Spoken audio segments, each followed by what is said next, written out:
हाँ ठीक है, तो आज यहाँ पर हम पहले डिस्कस करेंगे, शायद मैंने इंट्रो मेन बॉडी और कंक्लूजन के बारे में बताया था, तो उसी इंट्रो मेन बॉडी कंक्लूजन के बाद live students can you please confirm am I audible to you Babita?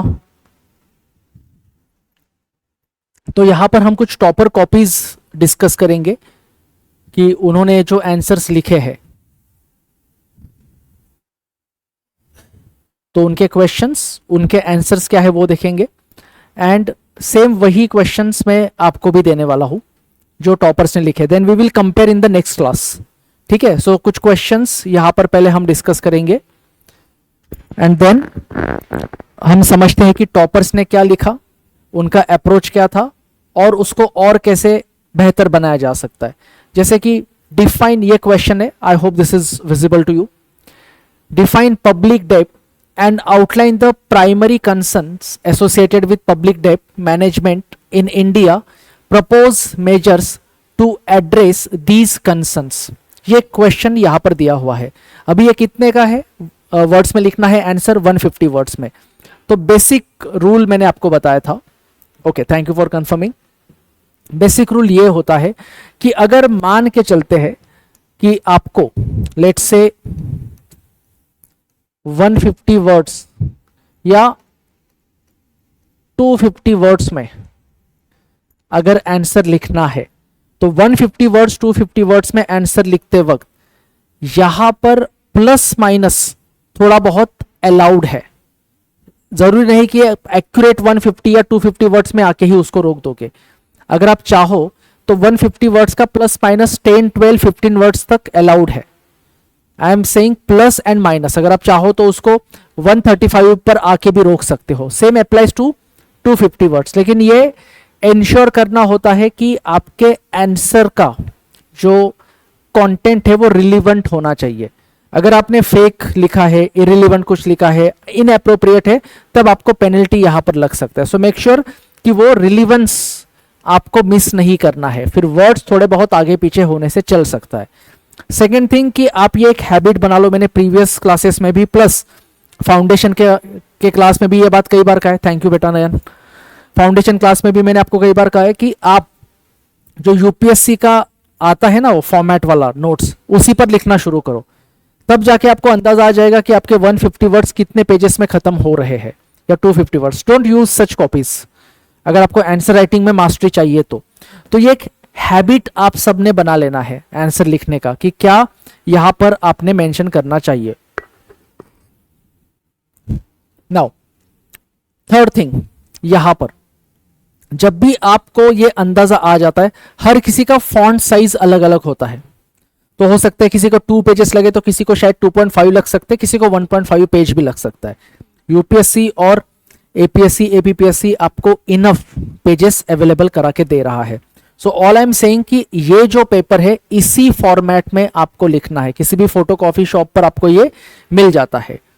Now अभी एक सबसे इंपॉर्टेंट हैबिट जो आपको यहां पर डेवलप करनी है वो ये है, जैसे कि इस कैंडिडेट ने यहां पर किया है, and that's the reason he is a successful candidate, कि अंडरलाइन द कीवर्ड्स, कि यहां पर जैसे उन्होंने पहले ही उनका अप्रोच फिक्स किया है कि पब्लिक डेट, इसके ऊपर उनको लिखना है। उसके बाद उन्होंने बहुत सही तरीके से एड्रेस करके रखा है primary concerns associated with public debt management in India, propose measures to address the concern. तो यहां पर अंडरलाइन में कुछ मिस हुआ है? इज एनीथिंग जो यहां पर और अंडरलाइन किया जा सकता था क्वेश्चन में? आज हम वही बेसिक प्रैक्टिस करेंगे कि क्या हमें, हाँ, तो यहां पर प्रपोज मेजर्स, यहां पर public debt management in India तो उन्होंने हाईलाइट किया है, लेकिन यही तो एक कोर एस्पेक्ट होने वाला है आपके आंसर का। So that's very important. आज मैं सबको एक असाइनमेंट दे रहा हूं। Live students listen carefully. आपने क्या करना है, लास्ट 5 ईयर्स के क्वेश्चंस उठाने हैं, यूपीएससी के, एपीएससी के, एपीपीएससी के।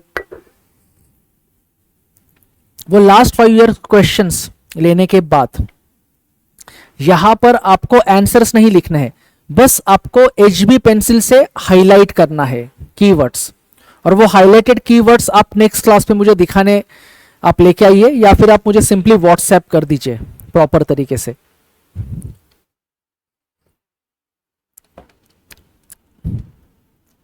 ये प्रैक्टिस हमें सिंसियरली करते रहनी है। अगले 8-10 दिन तक ये प्रैक्टिस विदाउट फेल आपको करना है।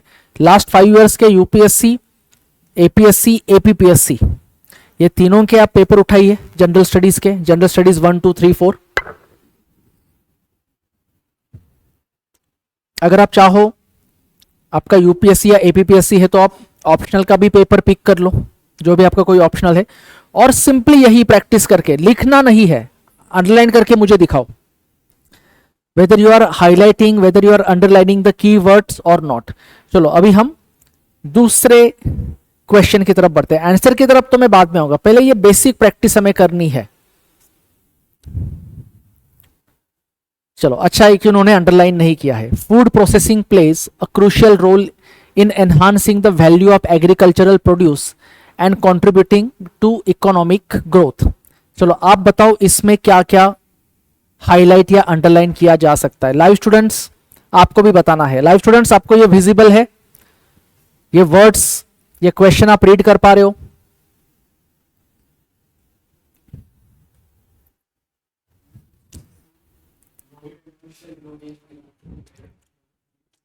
नहीं, एक एक करके। सबसे पहले क्या, तो फूड प्रोसेसिंग को अगर हाईलाइट करना है, कई बार क्या होता है कि हमें थोड़ा सा अपने दिमाग में कुछ कीवर्ड्स को रीफ्रेम करना पड़ता है। अभी आप थोड़ी देर में समझोगे, 10-15 सेकंड बाद, कि व्हाट आई मीन बाय अपने दिमाग में रीप्रोसेसिंग करना होता है। तो यहां पर फूड प्रोसेसिंग को, यहां पर डोंट यू थिंक कि आपने लिखना चाहिए फूड प्रोसेसिंग इन इंडिया, आपके दिमाग में आना चाहिए,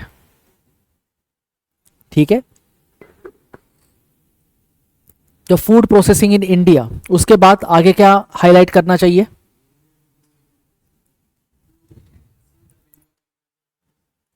crucial role in enhancing the value of agricultural produce and then economic growth में उसका कंट्रीब्यूशन, ठीक है? ये कुछ कीवर्ड्स आपको यहां पर हाईलाइट करने। ये बहुत आपको बोरिंग सा प्रैक्टिस लग सकता है, but you will understand the importance of this practice after few months. Plus इसके बिना आंसर राइटिंग ये इनकम्प्लीट है। इस प्रैक्टिस के बिना ये जितना मैक्सिमम आप करोगे, 5 साल का होने के बाद और पिछले 5 साल के निकालो, then you will get mastery in answer writing. अगर आपको ये लग रहा है कि I will come to the class और मैं कुछ नोट्स के तरह आपको आंसर बता के जाऊंगा, ये लिखो, this is not the answer writing. ये आपको सेल्फ अप्रोच आपका इसमें कुछ ना कुछ होना चाहिए, ठीक है? यस, कोई डाउट है?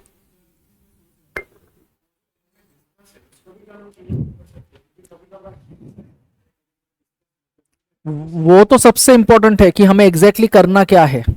इसलिए तो मैंने प्रीवियस क्लास में आपको बताया था, डिस्कस, डिबेट, क्रिटिकली एनालाइज, हर एक चीज का अपना अपना एक मतलब होता है। This is very important. Keywords वाला मैंने आपको वो पीडीएफ दिया था क्या कीवर्ड्स का? मैं नहीं नहीं, बाद में मैं, अगर नहीं है मैं टेक्निकल टीम को बोलता हूं, मैंने ऑलरेडी वो अपलोड करा के रखा है आपके इसमें, आपको पीडीएफ में मिल जाएगा। नहीं है तो जस्ट पिंग भी, मैंने उसमें बताया हुआ है कि अगर डिस्कस है तो डिस्कस में क्या लिखा जाना चाहिए। लेट मी चेक, अगर है तो मैं आपको अभी उसको दिखा देता हूं।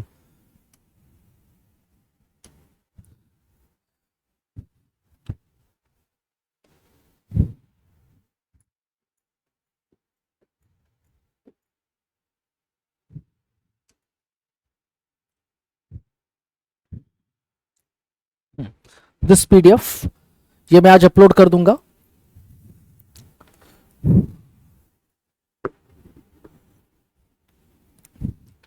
अगर यहां पर मान के चलते हैं, ये तो आपका प्राइमरी प्रैक्टिस है, आई थॉट ये आपने गो थ्रू कर लिया होगा, ये तो आपको करना ही है।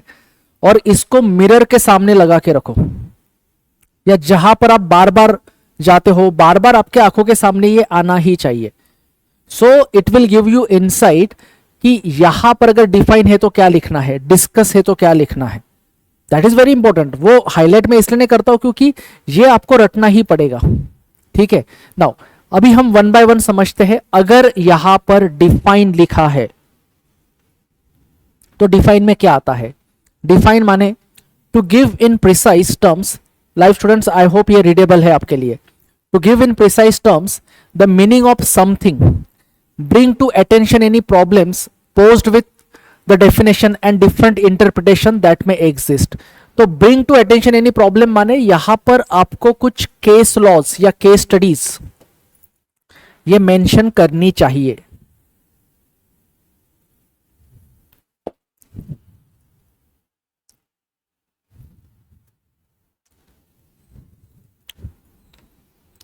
ठीक है,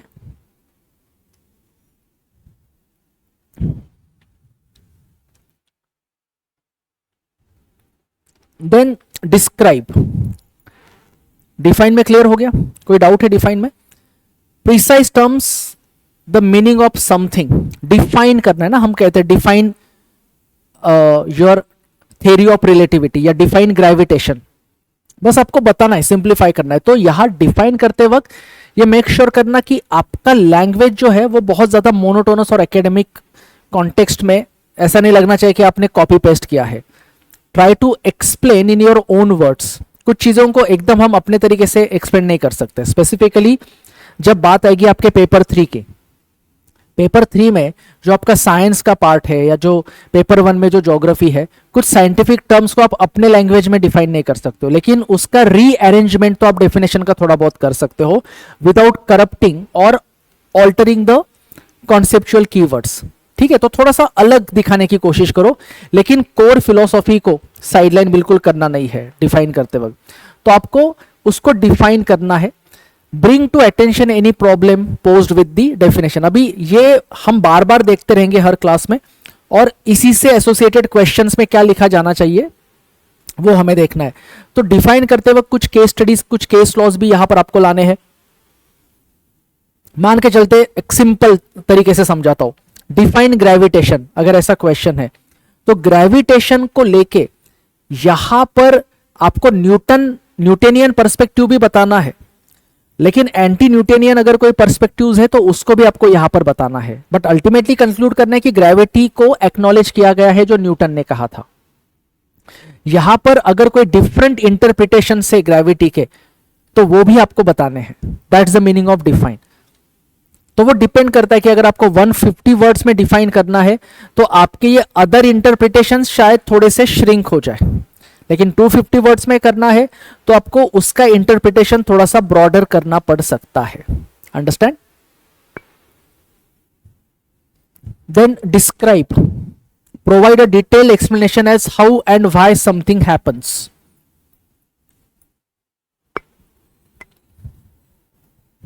तो अभी जो बताने जा रहा हूं ये नोट करके रखना, दिस इज वेरी इंपॉर्टेंट बच्चों। डिस्क्राइब माने ये एक प्रकार से होता है आपका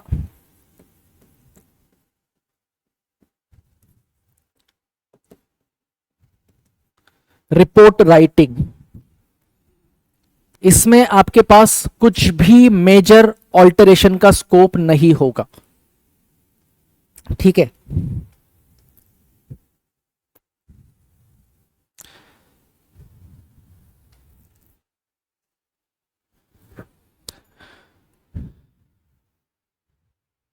अभी मान के चलते हैं कि अगर आपको क्वेश्चन पूछा गया है कि let's say describe the monsoon, अगर ये क्वेश्चन आपको पूछा गया है डिस्क्राइब द मॉनसून, बस आपको डिटेल में एक्सप्लेनेशन देना है कि मॉनसून उससे एसोसिएटेड ये फिनोमेनॉन ये कैसे चलता है। तो it's kind of a report writing. ठीक है, अगर आपको पूछा गया है कि describe the challenges associated with unemployment, challenges associated with unemployment या फिर आपका पॉवर्टी या फिर आपका लैक ऑफ लिटरेसी, बस आपको डिस्क्राइब करना है क्यों क्या हुआ। हाँ, इसमें आप डेफिनेटली इस डिटेल्ड एक्सप्लेनेशन में आप कुछ एग्जांपल्स माने आपके केस स्टडीज, केस लॉस, ये जरूर यहां पर मेंशन कर सकते हो।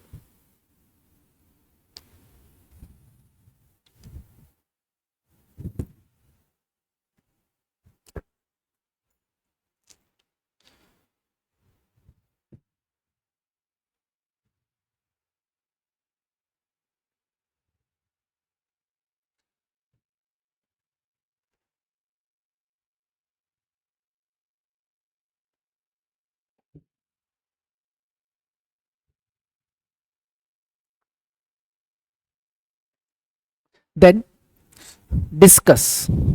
अभी जो प्रीवियस क्वेश्चन था वो डिस्कस का ही था ना,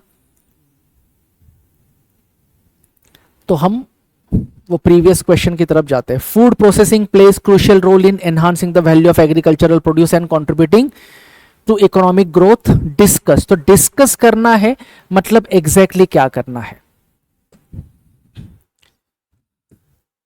Essentially, this is a written debate where you are using your skills at reasoning, backed up by carefully selected evidences to make a case for and against an argument, or point out the advantages and disadvantages of given context. Remember to arrive at the conclusion.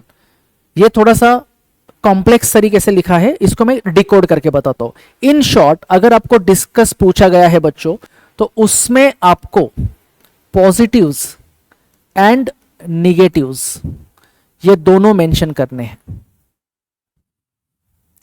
दोनों dimensions यहां पर आने चाहिए अगर आपको discuss पूछा गया है तो।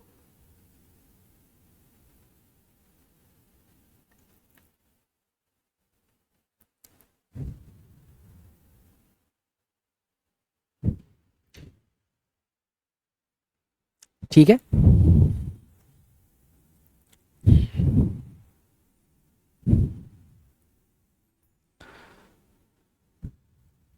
तो डिस्कस करते वक्त आप यहां पर सिर्फ एक डायमेंशन नहीं दिखा सकते हो। अंडरस्टूड? अगर आपको पूछा गया discuss on new education policy, for example ये आपका क्वेश्चन है, discuss on new education policy, तो न्यू एजुकेशन पॉलिसी डिस्कस करते वक्त उस न्यू एजुकेशन पॉलिसी के एडवांटेजेस या उसके की फीचर्स सिर्फ आपको नहीं बताने हैं। उस न्यू एजुकेशन पॉलिसी में अगर आपको कुछ एरर लगता है, कुछ उसके ऑब्जेक्टिव्स अगर आपको बहुत ही इरेशनल या प्रैक्टिकल नहीं लगते हैं, तो ये आर्गुमेंट आप कर सकते हो। आप एनईपी के फेवर में भी और एनईपी के अगेंस्ट भी आर्गुमेंट कर सकते हो, बट मेक श्योर कि आपको कुछ एविडेंसेस, कुछ एग्जांपल्स, कुछ केस स्टडीज यहां पर करने हैं। This is going to be a kind of written debate. Discuss माने यहां पर एक प्रकार से रिटन डिबेट यहां पर किया जाएगा, तो उसी के रेफरेंस में इसको हम फिर से समझते हैं। अगर यहां पर पूछा गया है डिस्कस, तो हमें डिबेट करना है। यहां पर देखिए, पहले आप यहां पर देखिए, हमें डिबेट करना है, एक रिटन डिबेट है। किस चीज पर हमें डिबेट करना है? डिबेट करना है कि क्या सच में फूड प्रोसेसिंग इन इंडिया, क्या ये सच में क्रूशियल रोल प्ले कर रहा है to enhance the value of agricultural produce and contributing to the economic growth. समझ में आया? सिंपली फूड प्रोसेसिंग के कारण हमने यहां पर जो एग्रीकल्चर का जो ओवरऑल ऑब्जेक्टिव है वो अचीव नहीं कर लिया है। There are certain lacunas, there are certain errors that yet to be addressed. तो डिस्कस में ये रिटन डिबेट होगा। Is it really true? क्या फूड प्रोसेसिंग सच में ये ऑब्जेक्टिव्स क्लियर कर रहा है? क्या सच में फूड प्रोसेसिंग कंट्रीब्यूट कर रहा है इकोनॉमिक ग्रोथ के लिए? तो ये डिबेट आपको करना है with case studies, with case laws. मैं ये बहुत बेसिक से आपको बता रहा हूं, लेकिन ट्रस्ट मी, ये बेसिक्स अगर आपने अच्छा कर लिया, I can assure you single digit rank. ये मेरा फुल प्रूवन रिसर्च है पिछले 10-12 सालों का। तो इसलिए बहुत से बच्चे इम्पेशेंट होते हैं, उनको ये लगता है कि आंसर राइटिंग क्लास में आए, बस आंसर राइटिंग करा के हमें यहां पर घर जाना है। Don't do that. ये बेसिक बच्चे प्रैक्टिस नहीं करते हैं, उनको ये लगता है कि कंटेंट इनरिचमेंट कराओ, लेकिन भाई पहले बेसिक प्रेजेंटेशन तो सीख लो। तो यहां गलती क्या हो सकता है मेजॉरिटी ऑफ एस्पिरेंट्स द्वारा? अगर इनको डिस्कस का डायमेंशन ही नहीं पता है, तो वो सिंपली फूड प्रोसेसिंग के बारे में लिखेंगे, how food processing is contributing to enhance the agricultural produce and how it is contributing for the economic growth. ये बस एक सिंगल डायमेंशन लिख के वो आंसर को कंक्लूड करेंगे, और ये इनकम्प्लीट आंसर माना जाएगा। डिस्कस में क्या कहा गया है? डिस्कस में आपको एक रिटन डिबेट करना है, और रिटन डिबेट होने के बाद यहां पर आपको कंक्लूजन पर पहुंचना है। ठीक है, यहां पर आपको कंक्लूजन पर पहुंचना है। नाउ यहां पर सबसे क्रूशियल पार्ट अभी मैं समझा रहा हूं।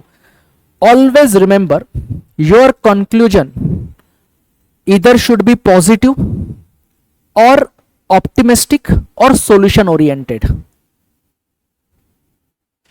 आपका कंक्लूजन कभी भी निगेटिव नहीं होना चाहिए, ये मैंने प्रीवियस क्लास में भी आपको बताया हुआ था। यस जीरो, डेफिनेटली वो भी हो सकता है। योर कंक्लूजन या तो पॉजिटिव होना चाहिए, लेकिन मार पीट के जबरदस्ती उसको पॉजिटिव मत बनाओ अगर नहीं बनाया जा सकता है तो। पॉवर्टी इन इंडिया, इसको आप पॉजिटिवली कंक्लूड कर ही नहीं सकते हो ना, क्योंकि है पॉवर्टी। आप डिनाई कैसे करोगे? अगर आप कहोगे कंक्लूजन में कि there is not at all poverty in India, सब कुछ अच्छा है, फिर ये बहुत ही यहां पर गलत तरीके से या मिसलीडिंग लगेगा। तो पॉवर्टी इन इंडिया का कंक्लूजन ये ऑप्टिमिस्टिक हो सकता है, सॉल्यूशन ओरिएंटेड हो सकता है। तो डू यू अंडरस्टैंड? ऑप्टिमिस्टिक मतलब यस कि poverty is there in India, लेकिन ऑप्टिमिज्म उसमें होना चाहिए कि we can tackle the poverty through certain policies, और वो पॉलिसीज वगैरह आपको मेन बॉडी में मेंशन करनी है, ठीक है। या फिर सॉल्यूशन ओरिएंटेड कि यहां पर तो है पॉवर्टी तो है, लेकिन एक ऑप्टिमिज्म के साथ हमें पॉलिसी बनानी चाहिए, और फ्यूचर में हमें कुछ शॉर्ट टर्म और कुछ लॉन्ग टर्म गोल रखकर उस पॉवर्टी को यहां पर एड्रेस किया जाना चाहिए। तो ये कुछ पॉइंट्स आप यहां पर लिख सकते हो, ठीक है। तो कंक्लूजन पर आना है, और कंक्लूजन क्या होना चाहिए ये भी मैंने आपको बताया। तो कंक्लूजन पर आप कब आओगे? जब आप पॉजिटिव्स और निगेटिव्स दोनों डिस्कस कर लोगे। तो वैसे ही यहां पर food processing in India and its contribution to the economical growth, तो फूड प्रोसेसिंग ये कितना कंट्रीब्यूट कर रहा है, और फूड प्रोसेसिंग इन इंडिया में कहां कहां पर कुछ एरर है, लैक्यूनाज है, कहां कहां पर स्कोप ऑफ इंप्रूवमेंट है, ये सब पॉइंट आपको लिखने हैं। ये सब पॉइंट लिखने के बाद आप फिर यहां पर कंक्लूजन पर पहुंचोगे। फिर इसका कंक्लूजन ऑप्टिमिस्टिक होना चाहिए, विजनरी होना चाहिए, पॉजिटिव अगर नहीं हो सकता है तो सॉल्यूशन ओरिएंटेड होना चाहिए, रिफॉर्मिस्ट होना चाहिए, ये भी एक है कंक्लूजन में, या तो positive, optimistic, solution oriented, visionary aspect, और एक आप मेंशन करना रिफॉर्म, एस्पेक्ट ऑफ रिफॉर्म्स भी आपके कंक्लूजन में होने चाहिए।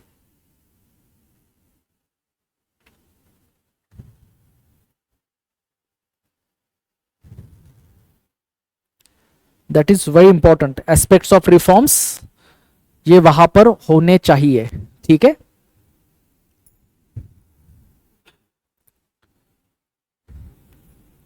क्लियर है लाइव स्टूडेंट्स?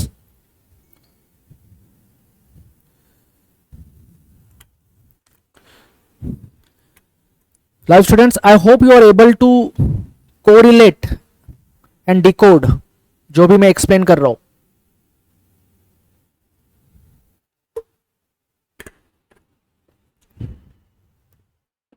और ये एक्चुअल में हमारे आंसर्स के आंसर जो है ये हमारे टॉपर्स के लिखे हुए हैं, तो ये भी मैं आज आपको बताऊंगा, ठीक है। नाउ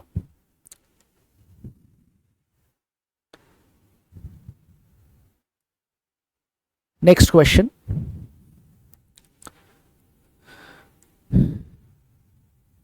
चलो आप बताओ क्या क्या हाईलाइट अंडरलाइन करना चाहिए। Role of technology, improving efficiency and transparency of PDS, ठीक है। ये कीवर्ड्स यहां पर है, लेकिन यहां पर हमें क्या करना है? एग्जामाइन करना है। तो लेट्स अंडरस्टैंड कि एग्जामाइन करना माने क्या करना होता है।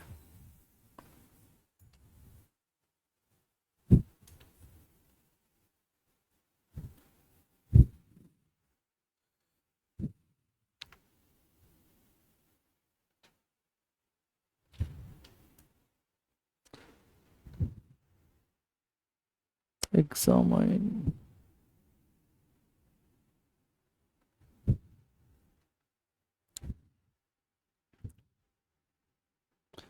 examine.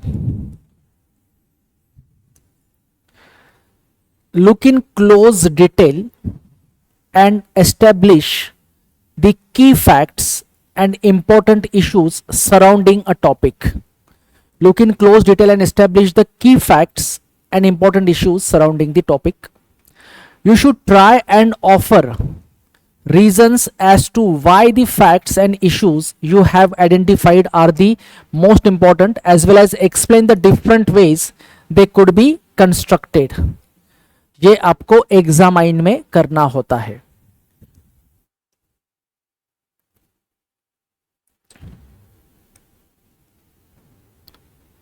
फॉर एग्जाम्पल, अगर मैंने आपको कहा एग्जामाइन दी एसपीएम आईएएस एकेडमी का बिल्डिंग, अगर मैंने आपको एग्जामाइन करने के लिए कहा है कि जाओ एग्जामाइन करके आओ हमारा बिल्डिंग, तो look in close details and establish the key facts and important issues surrounding a topic. आपको electricity, outlet, elevators, in out कहां कहां पर होता है, ये सारे डिटेल्स क्लोजली आपको यहां पर वो देखने हैं. And the key facts and important issues, अगर आपको कहां पर कुछ इश्यू लग रहा है, अगर आप एग्जामाइन करोगे और आपको लगता है कि सर यहां पर maybe 3 lifts are not enough, 5 होनी चाहिए, या आने जाने के रास्ते ये थोड़े से और अलग किए जा सकते हैं, तो ये कुछ इंपॉर्टेंट इश्यूज जो है वो भी आपको यहां पर हाईलाइट करने हैं. तो इंपॉर्टेंट इश्यूज अगर आप हाईलाइट करोगे, सो डोंट यू थिंक कि इंपॉर्टेंट इश्यूज हाईलाइट करते वक्त कहीं ना कहीं प्रोबेबली क्रिटिसिज्म भी आ सकता है. तो ये क्रिटिसिज्म, या फिर आप कह सकते हो कि you are suggesting certain reforms, या तो क्रिटिसिज्म है या फिर you are suggesting certain reforms, ये भी यहां पर हो सकता है.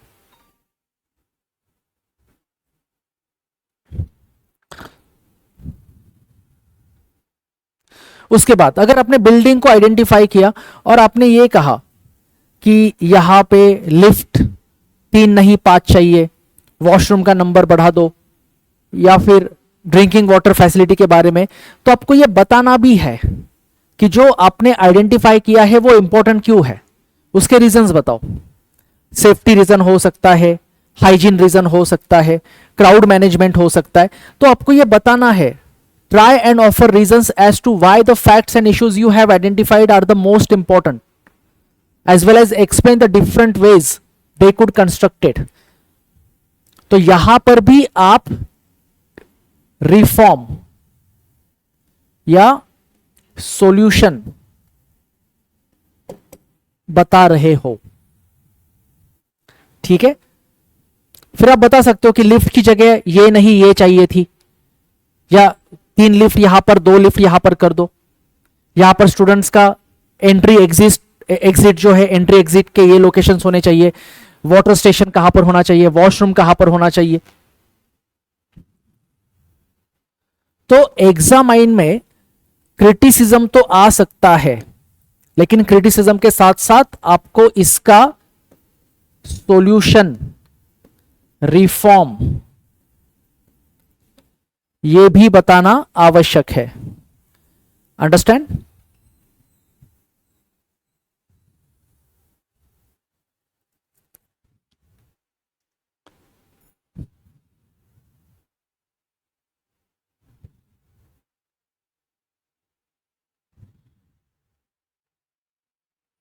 लाइव स्टूडेंट्स क्लियर है?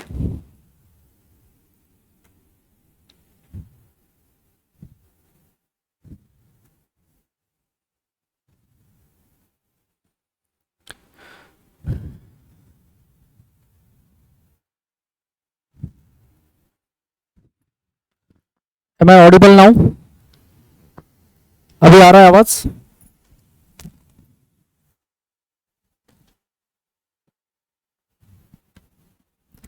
शिरोम, पूनम, बबीता, प्लीज कंफर्म अभी आवाज आ रहा है या नहीं आ रहा है?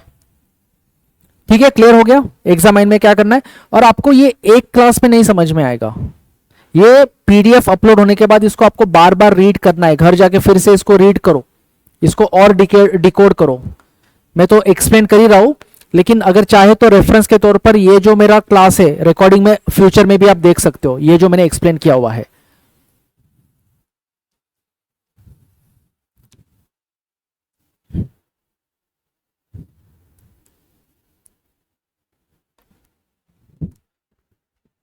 Okay, just give me a moment.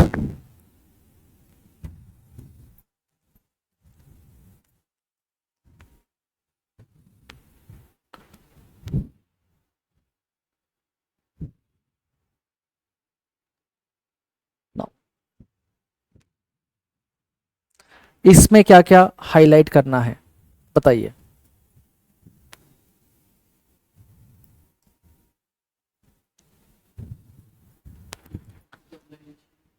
Technical team को भेजना जल्दी।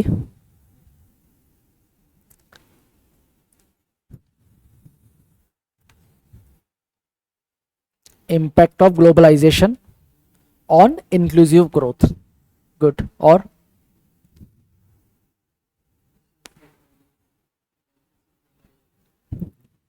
Nation harness benefits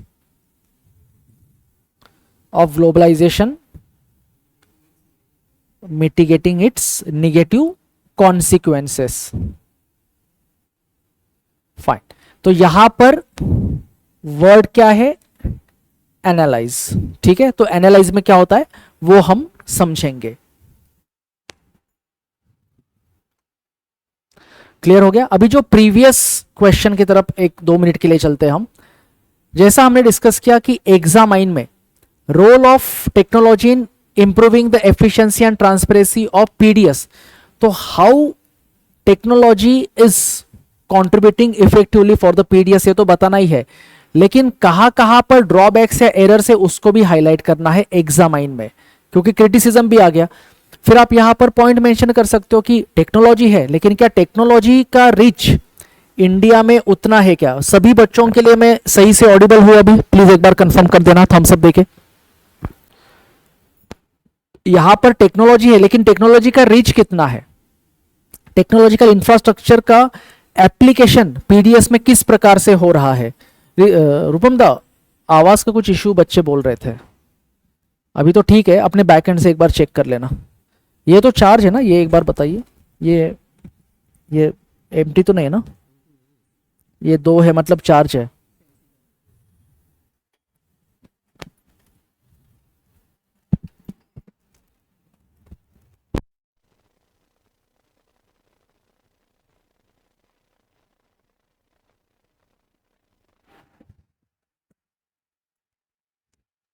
okay fine. Live students, अभी क्लियर आएगा आवाज। और तो यहां पर आपको एग्जामाइन करते वक्त एप्लीकेशन ऑफ टेक्नोलॉजी क्या है पीडीएस में वो तो लिखना ही है, लेकिन यहां पर टेक्नोलॉजी ये और कहां कहां पर इंप्रूव किया जा सकता है या उसका एप्लीकेशन कहां कहां पर इंप्रूव किया जा सकता है to for the betterment of the PDS, ये भी पॉइंट्स आपको लिखने हैं। अगर आपको कहीं पर चाहिए तो आप केस स्टडी मेंशन कर सकते हो कि at certain places technology is not at all applied, और जिसके चलते पीडीएस जो है उसका इफेक्टिवनेस ये कहीं ना कहीं हैम्पर हुआ, ये पॉइंट आप मेंशन कर सकते हो। तो आप पॉजिटिव्स और नेगेटिव्स बता सकते हो। तो फिर इसको और बेटर कैसे किया जा सकता है? टेक्नोलॉजी का रीच ये डुअल होना चाहिए। टेक्नोलॉजी अगर स्टेट के पास है तो टेक्नोलॉजी का एक्सेस कंज्यूमर एंड पर भी होना चाहिए, सिटीजन के पास भी होना चाहिए, दैट इज ऑल्सो इंपॉर्टेंट। तो ये सारे पॉइंट्स आप यहां पर मेंशन कर सकते हो। जैसे इसका एक केस स्टडी एक बार मैंने क्लास में डिस्कस किया था, नॉट ऑफ दिस टॉपिक, लेकिन डीपीएसपी में मैंने बताया था। पब्लिक डिस्ट्रीब्यूशन सिस्टम के लिए जब आप राशन दुकानों में जाते हैं तो वहां पर एक पॉइंट ऑफ सेल नाम का एक गैजेट लगाया होता है, जहां पर आपको थंब इंप्रेशन देना होता है। तो बहुत से ऐसे बेनिफिशियरीज थे कि जो लेबर थे और उनका थंब इंप्रेशन वहां पर फेच नहीं हो पा रहा था। तो ऐसे पॉइंट्स एग्जामाइन में आप हाईलाइट कर सकते हो कि ये कुछ इश्यूज है, तो इनको सॉल्व किया जाना चाहिए। तो आई होप यू रिमेंबर, हमने क्लास में एक बार फिर डिस्कस किया था कि इसका सॉल्यूशन फिर क्या हो सकता है। तो बहुत से बच्चों ने कहा फेस रिकॉग्निशन या फिर और अलग अलग आपने सॉल्यूशन दिए थे। तो ऐसे कुछ रियलिस्टिक सॉल्यूशन आप बोल सकते हो जो कॉस्ट इफेक्टिव भी हो। फेस रिकॉग्निशन ये थोड़ा सा कॉस्टली हो सकता है, तो आप सिंपली लिख सकते हो कि आधार नंबर राशन कार्ड पर मेंशन करके उसको लिंक कर दो, ऑथेंटिकेट कर दो किसी सिग्नेटरी द्वारा कोई या साइनिंग अथॉरिटी द्वारा। तो ये पॉइंट आपको यहां पर मेंशन करने हैं। अभी जो दूसरा है एनालाइज, तो एनालाइज में क्या होता है उसको हम समझते हैं।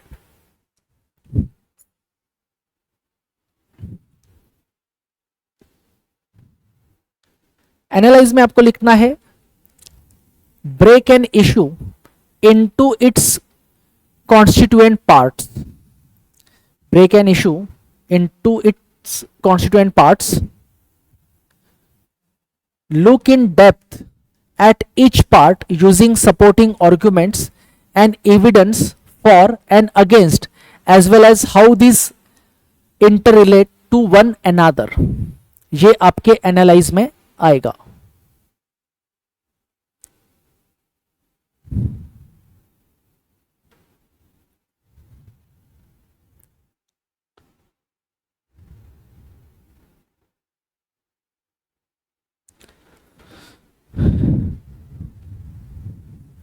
तो एनालिसिस जब आपको करने को बोला जाता है तो आप एनालिसिस में सिर्फ एक ही साइड देखोगे या 360 डिग्री में आप एनालिसिस करोगे?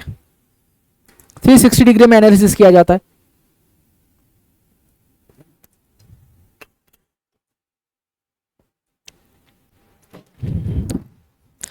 Now, so break an issue into its constituent parts. Look in depth at each part using supporting arguments and evidence for and against, as well as how these interrelate to one another.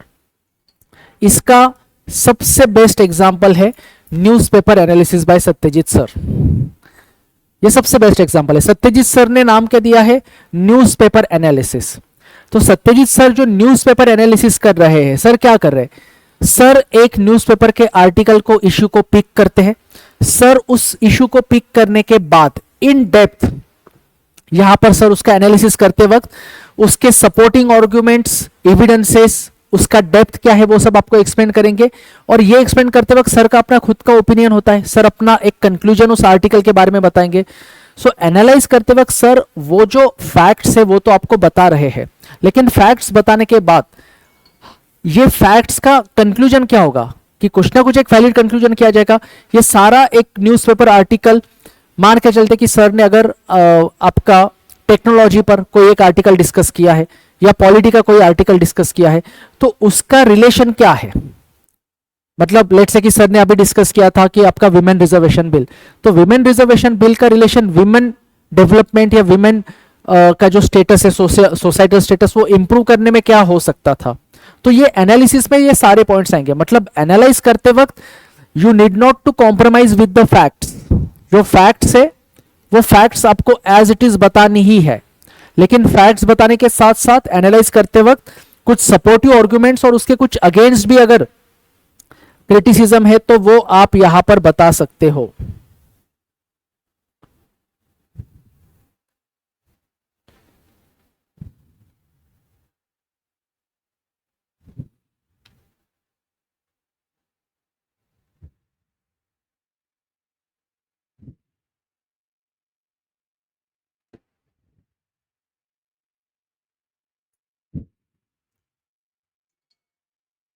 ठीक है.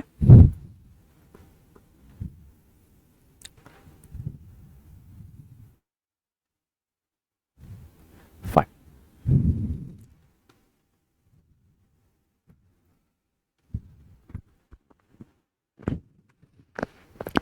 और analyse में भी जो conclusion होगा, ये conclusion आपका negative नहीं होना चाहिए. ठीक है. तो यहां जो impact of globalisation on inclusive growth discuss करना है, तो एनालाइज करते वक्त ग्लोबलाइजेशन का इंक्लूसिव ग्रोथ पर जो इंपैक्ट हुआ है, तो वो इंपैक्ट आपका पॉजिटिव भी हो सकता है, निगेटिव भी हो सकता है. ठीक है. How can nations harness the benefits of globalisation while mitigating its negative consequences. तो ये question is itself a complete question, क्योंकि क्वेश्चन फ्रेम करते वक्त ही उन्होंने क्वेश्चन को कंप्लीट कर दिया है. क्वेश्चन क्या कह रहा है कि बेनिफिट्स भी बताने हैं while mitigating its negative consequences. मतलब क्वेश्चन में ये क्लियरली बता दिया गया है. ये एनालाइज के लिए सप्लीमेंट्री या कॉम्प्लीमेंट्री वर्ड है. तो ये बहुत आसान करके बताया गया है. अगर ये यहां तक ही क्वेश्चन होता तो ये आपको दिमाग लगाना था कि आपको इसके निगेटिव एस्पेक्ट्स भी लिखने हैं, but question is itself a complete question. तो इसलिए ये इसके लिए कॉम्प्लीमेंट्री है कि impact of globalisation inclusive growth पर क्या है, क्या पॉजिटिव्स है, क्या निगेटिव्स है, और ग्लोबलाइजेशन के अगर कुछ निगेटिव कॉन्सिक्वेंसेस है तो अलोंग विथ और मिटिगेटिंग विद दिस, ये कैसे ग्लोबलाइजेशन का फायदा उठाया जा सकता है, ये पॉइंट आपको यहां पर लिखने थे। ठीक है, क्लियर हो गया?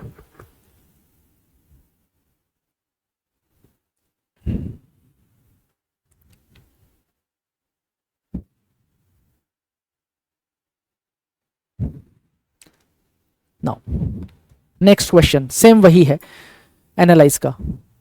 इसके कीवर्ड्स बताओ। intricacies associated with the transportation and marketing of agricultural products within the Indian contexts.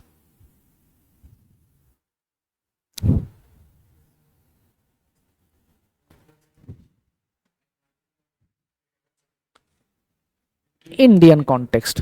तो एनालाइज करना है, मतलब क्या करना है कि how the transportation and marketing is positively contributing within Indian markets for the agricultural products, और उसके निगेटिव्स क्या क्या है, कि where is how these two things are positively contributing and where is the scope of improvement in these two domains, transportation and marketing.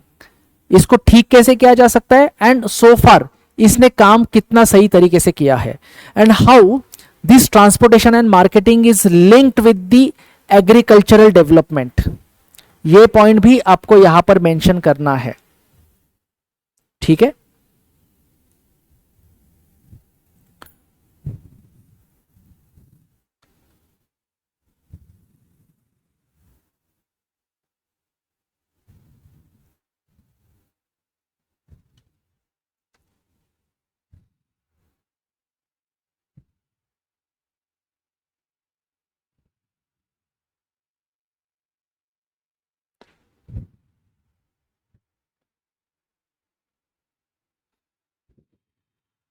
इस question को आप थोड़ा सा रीफ्रेम कर सकते हो क्या?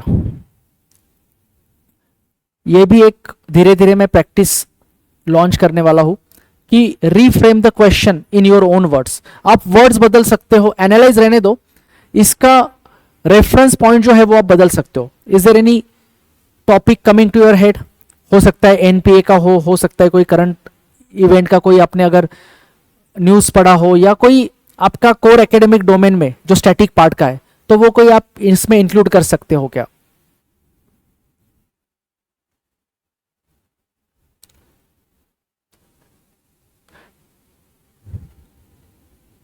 ये सुनने में जितना आसान लगता है उतना ही ये थोड़ा सा डिफिकल्ट टास्क है। पैरेलली आपको डेली 5 to 10 मिनट्स ये एक प्रैक्टिस आप शुरू कर सकते हो। सिंपल चीज है आपको एक करनी। चलो ठीक है, अभी तो आपने कभी प्रैक्टिस नहीं किया है तो अभी थोड़ा सा कंफ्यूजन आपका हो सकता है। सपोज आपने सत्यजीत सर का न्यूज़पेपर एनालिसिस का क्लास अटेंड किया, सर ने कोई एक एडिटोरियल आपको एक्सप्लेन किया है या कोई आर्टिकल एक्सप्लेन किया है, और मान के चलते कि क्लास में कोई एक टॉपिक फैकल्टी ने आपको पढ़ाया। सपोज मैंने पॉलिटी में आपको पढ़ाया आपका कॉलेजियम सिस्टम या जजेस selection, evolution of collegium system, ये टॉपिक मैंने आपको पढ़ाया। तो जो टॉपिक आपको पढ़ाया जा रहा है उस क्लास का, तो डेली 5 से 10 मिनट बैठकर जो जो टॉपिक आपने उस दिन में पढ़े हैं उस टॉपिक के ऊपर मेंस का क्या क्वेश्चन फ्रेम हो सकता है, उस क्वेश्चन को अपने दिमाग में फ्रेम करने की कोशिश किया करो। डेली जस्ट स्क्रिबल इट, लिखो, एक दूसरे को दिखाओ, दोस्तों को दिखाओ कि देखो इस टॉपिक पर मेंस का क्या ये ऐसा क्वेश्चन फ्रेम हो सकता है क्या। Just talk to each other, एक दूसरे को दिखाओ, शो इट टू मी। आप ये मुझे व्हाट्सएप भी कर सकते हो कि सर ये टॉपिक पढ़ा, क्या क्या इस टॉपिक पर ऐसा ऐसा क्वेश्चन फ्रेम हो सकता है क्या। ये हैबिट अभी से आप डेवलप करो, तब जाके आप सिविल सर्विसेज को सही तरीके से डिकोड कर पाओगे। That's very important. You must learn to frame the question. सिर्फ कॉन्सेप्ट्स को समझना ही इंपॉर्टेंट नहीं है, समझने के बाद उसको अपने तरीके से डिकोड करना भी इक्वली उतना ही जरूरी होता है। तो ये एक हैबिट आपको डेवलप करना है। ठीक है, लाइव स्टूडेंट्स क्लियर है? जस्ट सिंपली मुझे व्हाट्सएप कर देना कि सर ये टॉपिक है और इस टॉपिक पर मैंने ये क्वेश्चन फ्रेम किया है। हाँ, of course you can try, sure. हाँ हाँ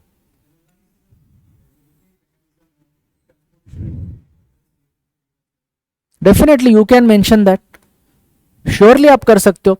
फिर आपका जो डायमेंशन है वो सिर्फ ट्रांसपोर्टेशन ओरिएंटेड हो गया, then the entire course of action जो है वो शिफ्ट हो जाएगा सिर्फ ट्रांसपोर्टेशन इस टॉपिक की तरफ।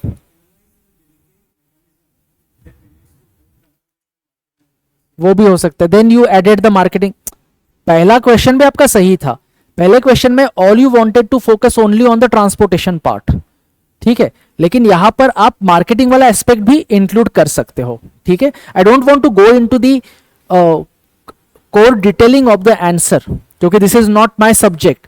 All I am trying to tell you कि यहां पर एक तो ये जो की वर्ड्स है ये कैसे हाईलाइट करने हैं, और ये जो अलग अलग शब्द है एनालाइज, एग्जामाइन, उसका मायना क्या है, उसका मतलब क्या है, अंडरस्टूड, ये हमें यहां पर समझना है।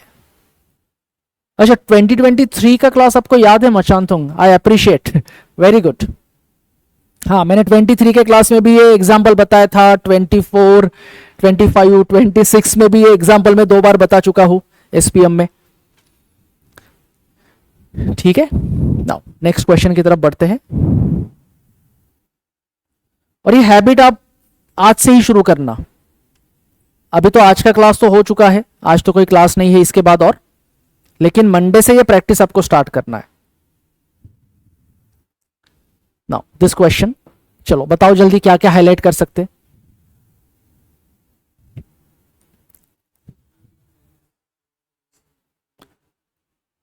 ग्रोइंग, हाँ हाँ, ऑब्स्टेकल्स, हाँ,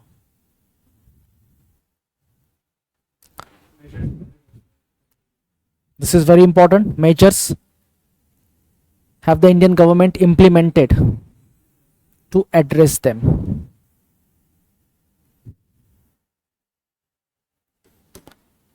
यहां पे और एक इंपॉर्टेंट चीज जो आपको हाईलाइट करना आप भूल गए, इन रिसेंट टाइम्स। तो अगर इन रिसेंट टाइम्स पूछा गया है तो ये रिसेंट टाइम्स में कब का लिखना है। अगर आज आप मेंस लिख रहे हो तो क्या आपको आज या कल जो हुआ है वही लिखना है क्या? So what is the meaning of recent times, उसमें आप क्या लिखोगे? तो रिसेंट टाइम्स के बारे में जब आपको लिखना है तो लास्ट 12 to 18 मंथ्स के रेफरेंसेस आप यहां पर दे सकते हो। रिसेंट टाइम्स में जरूरी नहीं कि कल का या पिछले हफ्ते का या पिछले महीने का, last 12 to 18 months. It's better कि लास्ट 12 मंथ्स के अगर आप दो तो वो और ज्यादा बेहतर होगा। कोशिश करना कि लास्ट 12 मंथ्स।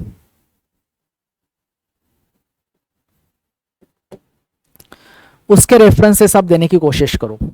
और आगे जाके हम देखेंगे, ये हमारे एसपीएम आईएएस एकेडमी के ही टॉपर्स है जिनका अभी सिलेक्शन हुआ है यूपीएससी में, एपीएससी में, एपीपीएससी में, उनके आंसर्स भी मैं डिस्कस करूंगा। अभी तो हम बस बेसिक मैं आपको ट्रेन कर रहा हूं कि कीवर्ड्स को कैसे हाईलाइट करना है, क्योंकि क्या हो जाता है फिर, अभी हमने ये मिस कर दिया था ना इन रिसेंट टाइम्स। तो यहां जब हम रिसेंट टाइम्स को हाईलाइट करते तो हमें हमने ब्रेन को हमारे सिग्नल दे दिया है कि लास्ट 12 मंथ्स में या मैक्सिमम 18 मंथ्स में ऐसे कौन से चीजें हुई है कि जिसके ऊपर फोकस करना बहुत जरूरी है। तो ये कुछ examples, case laws, case studies आपको यहां पर मेंशन करना आवश्यक होगा, ठीक है।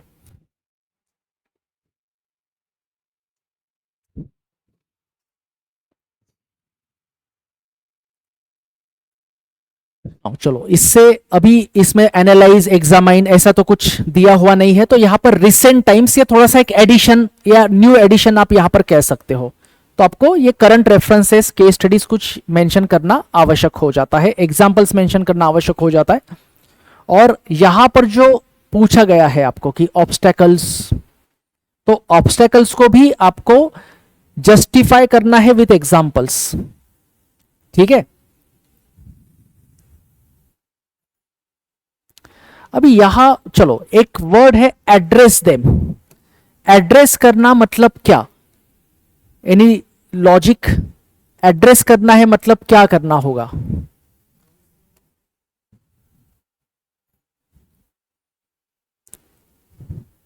यहां पर एड्रेस का तो ऑप्शन ये नहीं दिया हुआ है, तो अगर आपको पूछा जाए, अगर हम यहां पर एक मेंशन करें कि address, to address,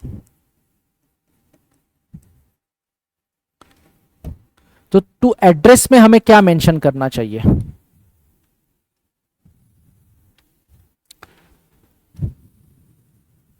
live students, Zahidul, Machangthong, Babita, Vivek, Jerome.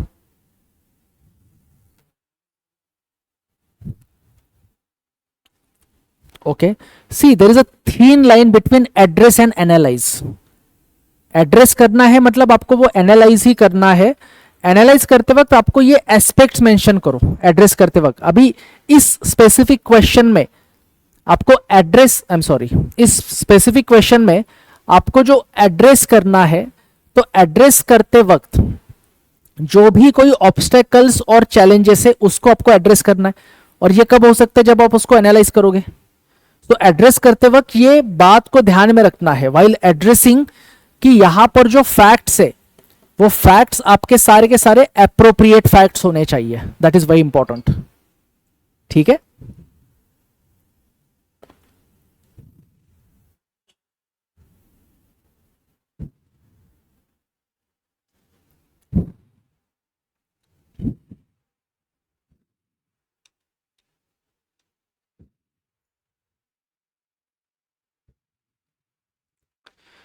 Next question की तरफ चलते हैं। चलो, इसमें कौन से कीवर्ड्स हाईलाइट होंगे बताइए।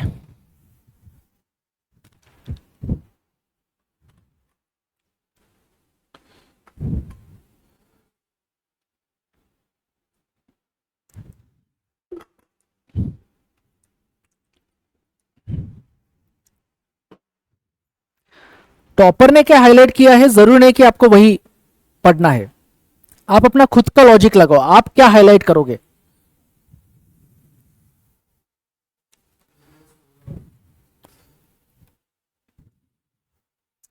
India's roll out of GST, हाँ, paradigm shift in taxation structure, marked down with certain glitches, downgrading its effectiveness, discuss। यहां पर क्या करना है हमें, डिस्कस। अभी बच्चों थोड़ी देर पहले हमने कीवर्ड्स में क्या देखा था? अगर जब आपको डिस्कस करना होता है, ये टू एड्रेस का क्लियर हो गया ना आप सबको? ये एक प्रकार का असेसमेंट ही है, बस आपको जो एज इट इज फैक्ट्स है वो फैक्ट्स है वो जस्टिफाई करना है एड्रेस करते वक्त। नाउ यहां पर जब हमने डिस्कस का टॉपिक देखा, तो डिस्कस में ये कभी भी मत भूलना, it's a written debate and come to an conclusion. It's a written debate and come to an conclusion. तो यहां पर इस रिटन डिबेट में स्पेसिफिकली अगर हम इस क्वेश्चन की बात करते हैं, तो इस क्वेश्चन में जीएसटी के जो एस्पेक्ट्स पॉजिटिव या निगेटिव ये दोनों मेंशन करने हैं।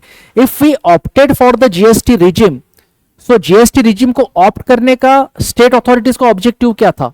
एक पॉजिटिव ऑप्टिमिस्टिक सोच के साथ ही उन्होंने जीएसटी रिजिम को अडॉप्ट किया था। But while implementing the GST taxation system, यहां पर उसमें कुछ ग्लिचेस है and because of such glitches ये उसका इफेक्टिवनेस कम कर रहा है। सो ये बहुत ही एक सेंसिटिव तरीके से इस क्वेश्चन का एक डायमेंशन है। यहां पर एक स्मॉल मिस्टेक आपके एंटायर स्ट्रक्चर को खराब कर सकती है। क्या कोई बता सकता है मुझे कि क्या यहां पर एक सेंसिटिव पार्ट है जो आपको बहुत केयरफुली डिकोड करना था, जो मेजॉरिटी ऑफ एस्पिरेंट यहां पर गलती कर सकते हैं? लाइव स्टूडेंट्स आप भी बता सकते हो। बिल्कुल करना चाहिए, और सबसे इंपॉर्टेंट है सत्यजीत सर का एनपीए अटेंड करना ही है। विदाउट सत्यजीत सर से एनपीए आपका सक्सेस का प्रोबेबिलिटी कम हो जाता है। ये मैं बहुत रिस्पॉन्सिबिलिटी के साथ ये स्टेटमेंट कर रहा हूं। चलो बैक टू द पॉइंट, क्या यहां पर एक ऐसा डायमेंशन है? यही तो ट्रेनिंग है आपका, यही तो मैं ट्रेन करना चाहता हूं आंसर राइटिंग में आपको। हाँ हाँ, now you are very close to the answer. यहां पर इस क्वेश्चंस में the focus should not be on कि जीएसटी कितना खराब है। जीएसटी ये एक आपका जो रिजीम है या जो जीएसटी का टैक्सेशन सिस्टम है, ये taxation system is good, but when जब हम उसके अंदर के ग्लिचेस को यहां पर हाईलाइट करके when we will get rid from this glitches, तो यहां पर बहुत से एस्पिरेंट से गलती क्या हो सकता है, they will criticise the GST regime. GST regime में दिक्कत नहीं है, दिक्कत है उसके अंदर जहां जहां पर कुछ ग्लिचेस है। So you must highlight where is a scope of improvement while implementing the GST taxation system. What should be the areas of reform in the GST regime? तो आपको GST को क्रिटिसाइज नहीं करना है, GST के implementation में कहां कहां पर एरर है, कहां कहां पर ग्लिचेस है, कौन से ऐसे ग्रे एरियाज है कि जिसको हाईलाइट करके जिसको पॉजिटिव किया जा सकता है, जिसमें जीएसटी रिजिम में रिफॉर्म लाया जा सकता है, ये सारे पॉइंट्स आपको लिखने हैं। आप एग्री कर रहे हो इस बात के साथ? एस्पायरेंट से ये गलती हो सकता था ना कि वो यहां पर जीएसटी को क्रिटिसाइज कर देते, जीएसटी को क्रिटिसाइज नहीं करना है। जीएसटी के इस सिस्टम में कहां कहां पर ग्लिचेस है, कहां कहां पर स्कोप ऑफ इंप्रूवमेंट है, इस पर हमें फोकस करना होता है। अंडरस्टैंड? क्लियर हो गया?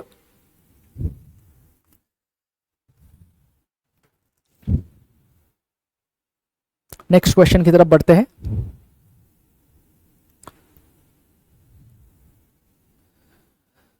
चलो, जैसे मैंने पहले कहा, हमारे एसपीएम के टॉपर्स ने क्या हाईलाइट किया है वो मत देखो, तुम खुद एज एन एस्पिरेंट, तुम खुद एक टॉपर हो और तुम सोचो कि क्या हाईलाइट करोगे। Okay, good. Significance of FDI, okay, then analyse the reasons behind recent decline in FDI inflows।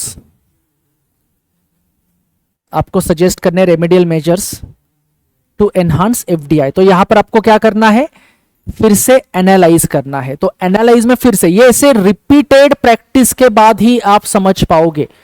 जैसे मैंने आपको पहले कहा कि मैं सिर्फ 60-70 मिनट्स में ये पूरा जो ये कीवर्ड्स को मैं एक्सप्लेन नहीं कर सकता हूं, ये घर जाके आपको प्रैक्टिस करना है। लास्ट 5 इयर्स का आपको यूपीएससी, एपीपीएससी, एपीएससी, उसके पेपर निकालो and just send it to me कि सर ये हाईलाइट किया है, देन फ्रेम द क्वेश्चंस। ये हमें पूरा 1 साल प्रैक्टिस करते रहना है, ठीक है। नाउ अभी हमने, हाँ हाँ हाँ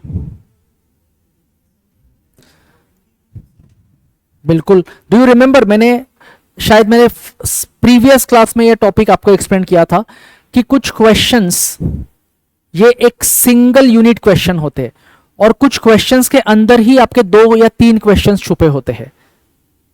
क्वेश्चंस कुछ बिल्कुल एक सिंगल यूनिट क्वेश्चंस होते हैं। This question has 2 dimensions. Do you understand? इसके पहले के जो क्वेश्चंस थे वो आपके सिंगल डायमेंशंस थे। जैसे कि take example of this question, इस क्वेश्चन में एक सिंगल डायमेंशन था, आपको बस जीएसटी इंप्लीमेंटेशन को लेके positives, negatives, scope of improvement ये बस डिस्कस करना था। इसके पहले का क्वेश्चन वो भी एक सिंगल डायमेंशन क्वेश्चन था कि यहां पर इलेक्ट्रिक व्हीकल्स के जो हमारा ओवरऑल सिस्टम है उसको कैसे इंप्रोवाइज किया जा सकता है। So these are the single dimension question. लेकिन कुछ क्वेश्चंस ऐसे होते हैं कि विद इन क्वेश्चन आपके 2 या 3 क्वेश्चन, समटाइम्स 3 क्वेश्चंस भी छुपे होते हैं। तो भी इस क्वेश्चन में यहां पर within 1 question there are 2 questions. तो ये 2 क्वेश्चंस कैसे, पहले आपको एक्सप्लेन करना है significance of FDI for the Indian economy. So this is part 1 of the question, ठीक है। ये आपका क्वेश्चन का पार्ट 1 हो गया और यहां से ये हो गया आपका पार्ट 2, ठीक है। तो आपको एक्सप्लेन भी करना है और एनालाइज भी करना है। ये दोनों एस्पेक्ट्स यहां पर आ गए। Do you understand? जितना आप घर जाके एनालिसिस करोगे उतना आपको ये चीजें समझ में आएंगी जो मैं बताने की कोशिश कर रहा हूं कि एक ही क्वेश्चन में आपके 2 या कुछ क्वेश्चंस यूपीएससी ने पूछे ऐसे थे कि जिसमें 3 डायमेंशंस भी थे, माने 3 सब क्वेश्चंस उसमें हो गए फिर। ठीक है, तो इन सभी पॉइंट्स को आपको ध्यान में रखना है।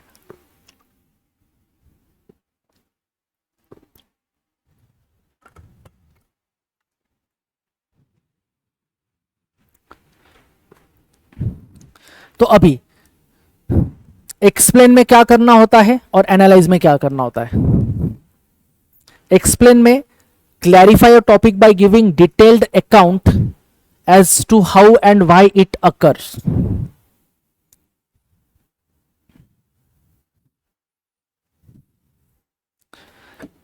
जैसे अगर मैंने आपको कहा कि एक्सप्लेन मी अ मॉनसून, तो मुझे डिटेल में बताओ पूरा कहानी मॉनसून का, क्यों हुआ, किस लिए हुआ, किस लिए होता है। सो क्लैरिफाई अ टॉपिक, क्लैरिफिकेशन आपको देना है by giving a detailed account as to how and why it occur or what is meant by the use of this term in particular context. Your writing should have clarity so that complex procedures or sequences of events can be understood. मतलब क्या, explain में आपको ये simplify करना होता है। ठीक है, don't make it complex, इसको सिंप्लीफाई करो in your own words. Defining key terms where appropriate and be substantiated with relevant research. ठीक है, तो कुछ रिलेवेंट एग्जांपल्स या उसके पीछे का एनालिसिस आप यहां पर बता सकते हो। तो एक्सप्लेन में चीजों को आपको सिंप्लीफाई करना है, बताना है।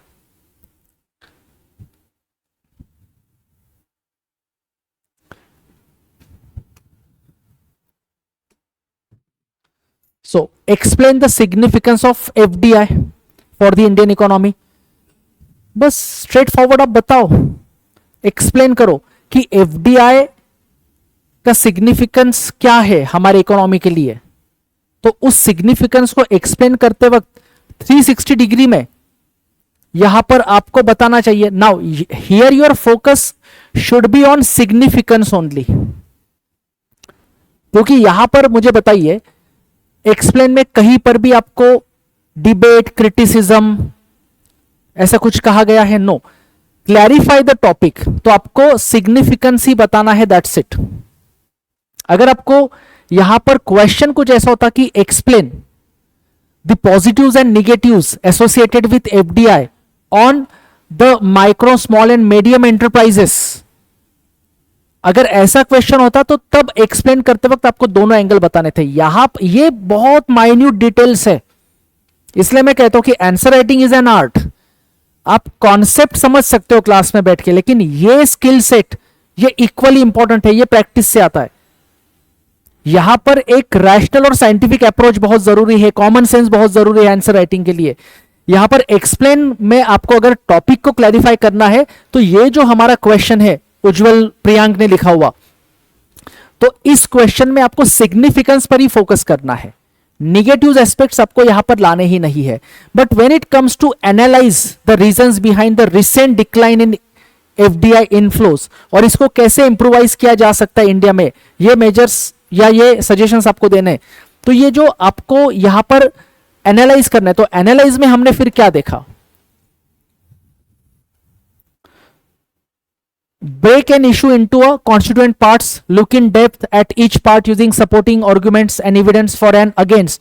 तो for and against मतलब यहां पर पॉजिटिव, नेगेटिव, क्रिटिसिज्म ये सब आपको बताने हैं, and how this is interrelate to one another. तो आपको एनालाइज करते वक्त यहां पर क्या करना है, आपको यहां पर रिसेंट डिक्लाइन क्यों हुआ है, अभी आपको एफडीआई एक्सप्लेन नहीं करना है। Your focus area should be finding the reasons behind the decline in FDI inflow, बस उसको आपको यहां पर एनालाइज करना है। और हमने एनालाइज में क्या देखा? Break an issue into its constituent part. तो आप जब इशू को ब्रेक करते हो तो एफडीआई इनफ्लो ये डिक्लाइन हुआ, तो आप चाहे तो कुछ यहां पर सपोर्टिव केस लॉज या एग्जांपल्स आप मेंशन कर सकते हो आपके आंसर को और ज्यादा ऑथेंटिक करने के लिए। मैंने प्रीवियस क्लासेस में कहा था, always try to authenticate your answers with some facts. तो आप यहां पर अगर आप फैक्चुअली उतने साउंड हो तो आप मेंशन कर सकते हो कि लास्ट डिकेड में एफडीआई का परसेंटेज कितना था, उसके कंपैरिजन में कितना परसेंटेज डिक्लाइन हुआ है। It will make your answer more authentic, right. तो अगर आप चाहो तो ये रेफरेंस पॉइंट यहां पर दे सकते हो, ठीक है। Look in depth at each part using supporting arguments and evidences. तो डिक्लाइन जो हुआ है उसके एग्जांपल्स दो, जो मैंने आपको थोड़ी देर पहले बताया कि इन टर्म्स ऑफ परसेंटेज बताओ, कंपेयर करके बताओ प्रीवियस फाइनेंशियल ईयर में एफडीआई कितना था, इस फाइनेंशियल ईयर में एफडीआई कितना है। और आपको और सिंगल डिजिट रैंक चाहिए तो आपको अपने आंसर को और ज्यादा ऑथेंटिकेट करना होगा। तो कैसे ऑथेंटिकेट करोगे, यहां पर क्या लिखा है, इसके कुछ सब पार्ट्स को आप मेंशन करो कि लेट्स से कि सर्विस सेक्टर में एफडीआई कितना कम हुआ है, मैन्युफैक्चरिंग में एफडीआई का इनफ्लो कितना कम हुआ है, डिफेंस मैन्युफैक्चरिंग में कितना कम हुआ है, एग्री मैन्युफैक्चरिंग या एग्रेरियन इंडस्ट्री में एफडीआई का इनफ्लो कितना कम हुआ है, आईटी में कितना कम हुआ है, ठीक है, ऑयल रिफाइनरीज या पेट्रोलियम प्रोडक्ट्स में कितना कम हुआ है, फिशरीज या बाकी के। तो you must authenticate your answer with certain facts. और वो सर्टन फैक्ट्स आपको कहां से मिल सकते हैं, न्यूज़पेपर एनालिसिस से मिलेंगे, एसपीएम के हमारे करंट अफेयर्स का जो हम डेटा आपको अवेलेबल करा के देता है वहां से आपको मिलेगा। तो आप यहां पर उसके कुछ रेफरेंस पॉइंट मेंशन कर सकते हो एनालिसिस में, evidence, supporting arguments, evidence for and against as well as this interrelate to one another. तो यहां पर आप थोड़ा बहुत कस्टमाइजेशन कर सकते हो एनालाइज करते वक्त, पॉजिटिव्स, निगेटिव्स, रीजंस, ठीक है। अभी इसमें तो पॉजिटिव्स का बात नहीं आएगा क्योंकि यहां पर क्लियरली इस आंसर के एज सच कोई ग्रे शेड नहीं है, ठीक है, there is no grey area. Positive लिखना है, निगेटिव लिखना है, पहला तो आपको सिग्निफिकेंस बताओ क्या क्या है और डिक्लाइन क्यों है वो सब बताओ, लेकिन डिक्लाइन होने का रीजन, उसके इंटरप्रिटेशंस आपको थोड़े से बताने होंगे।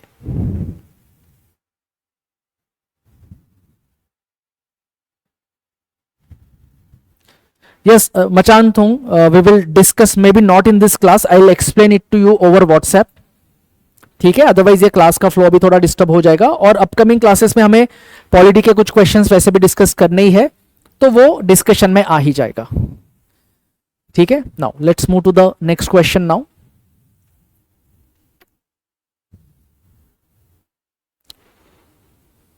चलो हाईलाइट करो इसको।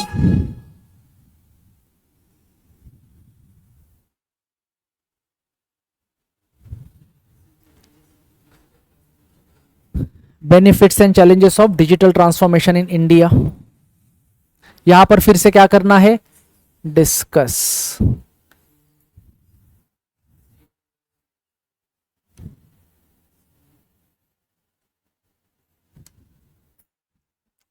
ठीक है, नाउ अभी डिस्कस में क्या करना होता है, डिस्कस में आ जाएगा आपका written debate and do not forget to come to an conclusion. लेकिन यहां पर ये जो क्वेश्चन है जो मैंने आपको थोड़ी देर पहले बताया था, तो ये question, this question has a single dimension और डुअल डायमेंशन। लाइव स्टूडेंट्स, ये सिंगल डायमेंशन इस क्वेश्चन में या there are two dimensions in this question?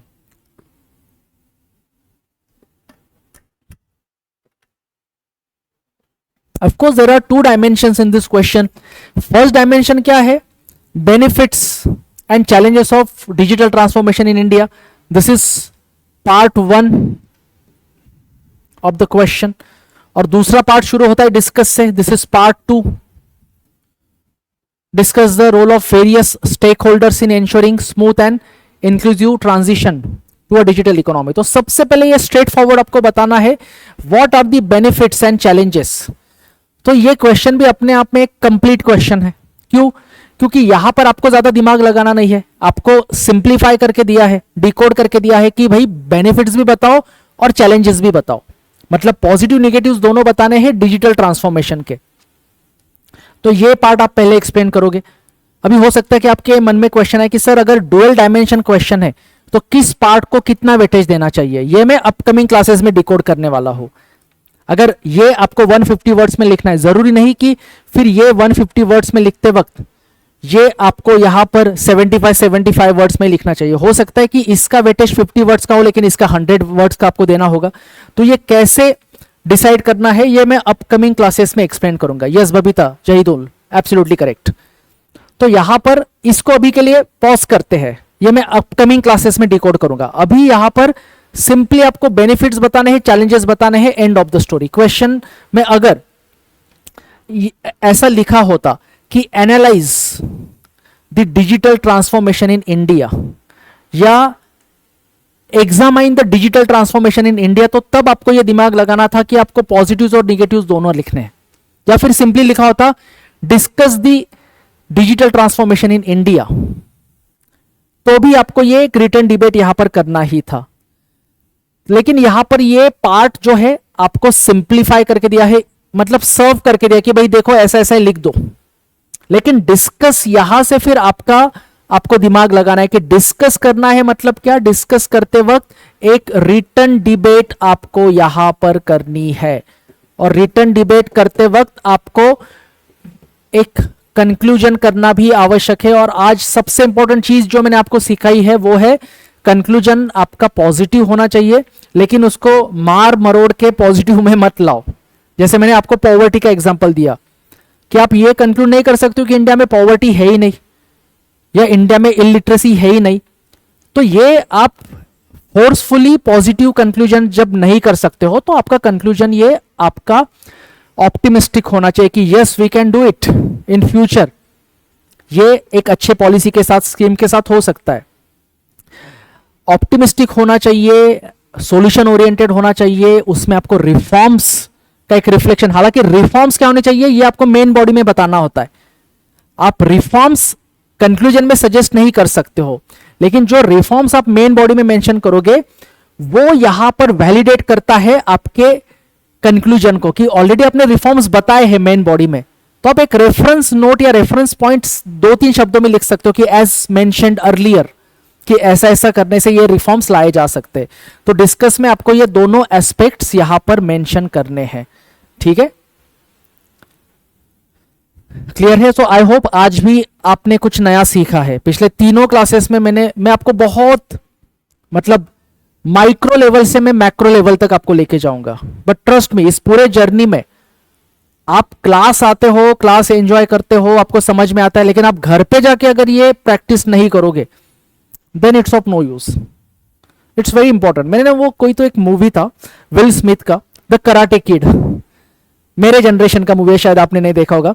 तो उससे ना वो एक ही प्रैक्टिस बार बार करवाता है, वो बोर हो जाता है कि वो कहता है कि मुझे आगे बढ़ना है।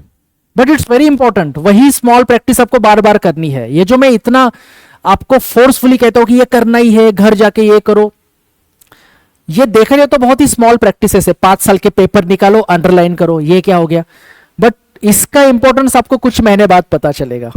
मैंने जो आपको कहा है कि टॉपिक के बारे में सोचो, आप नीचे बैठे हो, कैफे में बैठे हो, आज का टॉपिक, भाई कॉफी पीते पीते क्वेश्चन फ्रेम करो ना। तो ये सब प्रैक्टिसेस आपको करनी है। तो नेक्स्ट क्लास में हम इसका और नेक्स्ट डायमेंशन जो है वो मैं डिकोड करने वाला हूं। ठीक है लाइव स्टूडेंट्स, क्लियर है अब तक का डिस्कशन? चलो, तो ये प्रैक्टिस करना है। जो भी प्रैक्टिस आप करोगे, लाइव स्टूडेंट्स हो या आप हो, मुझे व्हाट्सएप करो, कुछ क्वेश्चंस फ्रेम किए या कुछ अंडरलाइन किए तो। ठीक है, ऐसे धीरे धीरे अलग अलग डायमेंशन हम डिकोड करते रहेंगे। फाइन, चलो, see you in next class. Thank you so much.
Yang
Thank you.